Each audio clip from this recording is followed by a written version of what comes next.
जब हम भारत की बात करते हैं तो हमारे सामने एक ऐसी सभ्यता की तस्वीर आती है जो हजारों वर्षों पुरानी है।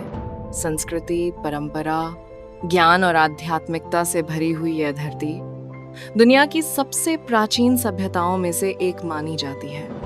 लेकिन इसी इतिहास के भीतर एक ऐसी सामाजिक व्यवस्था भी विकसित हुई जिसने करोड़ों लोगों के जीवन को प्रभावित किया।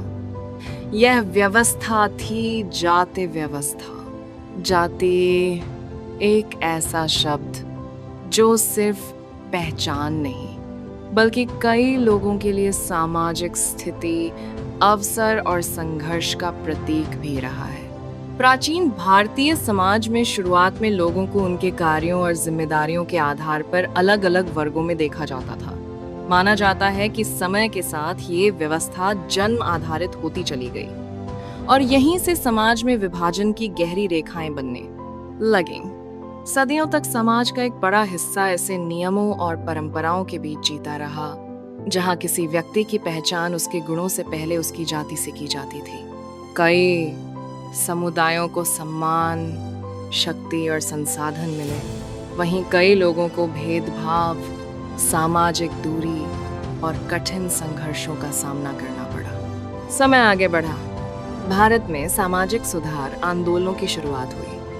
कई महान विचारकों और समाज सुधारकों ने समानता, शिक्षा और मानव अधिकारों की आवाज उठाई।